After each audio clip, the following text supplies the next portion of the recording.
तो भाई सल्तनत ऑफ मान से एक बड़ी न्यूज़ है। आरओपी ने एक बहुत बड़ा गैंग पकड़ा है जो लोगों के साथ करता था फ्रॉड। जी हाँ, फ्रॉड तो आपको पता है पूरी दुनिया में चलते हैं, यहाँ इंग्लैंड में भी चलते हैं, लोगों के साथ होते हैं। लोग सामने फ्रंट पे बैठ के झूठ भी बोलते हैं और आपको फ्रॉड भी कर लेते हैं आपके साथ। लेकिन ये जो फ्रॉड था ये ऑनलाइन फ्रॉड था। ऑनलाइन फ्रॉड क्या था, एक बहुत बड़ा नेटवर्क जो है आरओपी ने पकड़ा। ये पूरी रिपोर्टिंग आप देख रहे हैं किस तरह से रात को घरों में छापे मार के उन लोगों को पकड़ा गया है और इसकी पूरी डिटेल आरओपी की तरफ से शेयर की गई है। 33 डिफरेंट मकामात से लोगों को पकड़ा गया है, 33 मौका मुख्तलिफा। उसके बाद इसके अंदर जो नेशनलिटीज इन्वॉल्व है वो 5 एशियन नेशनलिटीज इसके अंदर इन्वॉल्व है, डिफरेंट डिफरेंट नेशनलिटीज इसके इन्वॉल्व हैं। और 21 जो है डिफरेंट किस्म के जो है वो स्कैम्स इसके अंदर इन्वॉल्व है, 21 टाइप के।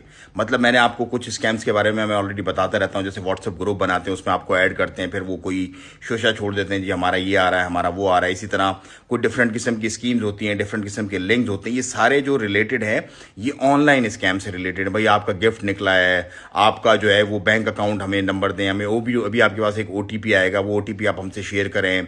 और इसी तरह से जो है ना, इस तरह के बहुत सारे नए नए टाइप ऑफ स्कैम्स जो है नए नए मार्केट में लाते हैं। और पूरा एक नेटवर्क समझ लो आरओपी ने मुनज़्ज़म कार्रवाई करके ये तमाम ऑफिसर्स आप देख रहे हैं ये अपने काम पे लगे रहे, उनको प्रॉपरली डिटेक्ट किया। डिटेक्ट करने के बाद फिर ऑपरेट करके इन मकामात से इस तरह से घरों के अंदर घुस घुस के रात को उनको उठाया गया, हथकड़ियां लगाई गई। डिफरेंट नेशनलिटीज, 5 डिफरेंट नेशनल जो 380 प्लस जो है उनके अपना जो है वो लोगों को उठाया गया और 1800 के करीब जो है वो चीज़ें जब्त की गई हैं उनके पास से। मतलब उसके अंदर ये डिफरेंट किस्म के आप देख रहे हैं, लैपटॉप है, नकदी है, चीज़ें हैं, वायर्स हैं, फ़ोन्स हैं और जो मतलब डिफरेंट इक्विपमेंट जो चाहता है ये वो तमाम लोग हैं। और ये वो नेटवर्क है जहाँ बैठ के, वन ऑफ द प्लेसेस है कि जहाँ बैठ के वो ये सारा ऑपरेट करते थे, प्रॉपर मुनज़्ज़म तरीके से, सिस्टमेटिक तरीके से ये सारा सिस्टम चला रहे थे। तो फरेबी, नौसरबाज, धोखेबाज लोग जो होते हैं उनकी ज़िंदगी थोड़ी कम होती है। क्यों कम होती है? क्योंकि देखो फरेब, धोखा और जो चालाकी, होशियारी है ना, वो थोड़े टाइम ही चलती है, उसके बाद वो एक्सपोज हो जाती है। इस तरह भी हमारे साथ रिसेंटली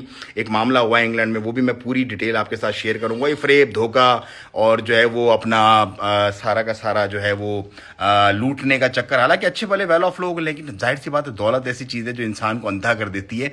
और फिर उस अंधे नशे में बंदा ये समझता है कि बस ठीक है यार थोड़ा सा फ्रॉड ही तो है, क्योंकि फिर आदत बन जाती है ना, फिर आपको फ्रॉड फ्रॉड नहीं लगता, धोखा आपको धोखा नहीं लगता। आप समझते हो तो कॉमन सी रूटीन सी चीज़ें, लेकिन जब पकड़े जाते हो तो हजीमत और रुसवाई और बेइज्जती का जो सामना करना पड़ता है ना इंसान को, वो फिर बड़ा मुश्किल काम हो जाता है। तो वो डिटेल भी मैं आपसे पूरी शेयर करूंगा, किस तरह से लोगों से आपने बचना है, किस तरह लोग ट्रस्ट जिस पे आप करते हो अंधा वो आपकी पीठ में छुरा घोंपते हैं, और किस तरह से लोग जो वो समझते हैं कि आप बेवकूफ़ हो, लेकिन जब आप उनको एक्सपोज करते हो, पकड़े जाते हैं वो लोग धोखाधड़ी करते हुए आपके साथ, आपके साथ फ्रॉड करते हुए, तो फिर वो किस तरह से बिहेव करते हैं। पूरा एक सीरीज़ है मेरे पास, वो मैं आपके साथ पूरी एक सीरीज़ शेयर करूंगा इंशाल्लाह। तो फिर आपको पता चलेगा और आपको बहुत सीखने को मिलेगा उसके अंदर से कि किस तरह से आपने लोगों के साथ बिहेव करना है, किस तरह लोगों को लेके चलना है। और दौलत कितनी खतरनाक चीज़ है कि मतलब आप अंधा एतमाद भी करो लोगों पे, फिर भी वो आपकी पीठ में छुरा कैसे घोंपते। तो वीडियो को ज़्यादा से ज़्यादा शेयर करें आप, ताकि लोग इस तरह के ओमान के ऑनलाइन फ्रॉड से भी बचें और लोगों के बिहेवियर से जो ऑफलाइन जो फिजिकल फ्रॉड करते हैं उनसे भी बचें।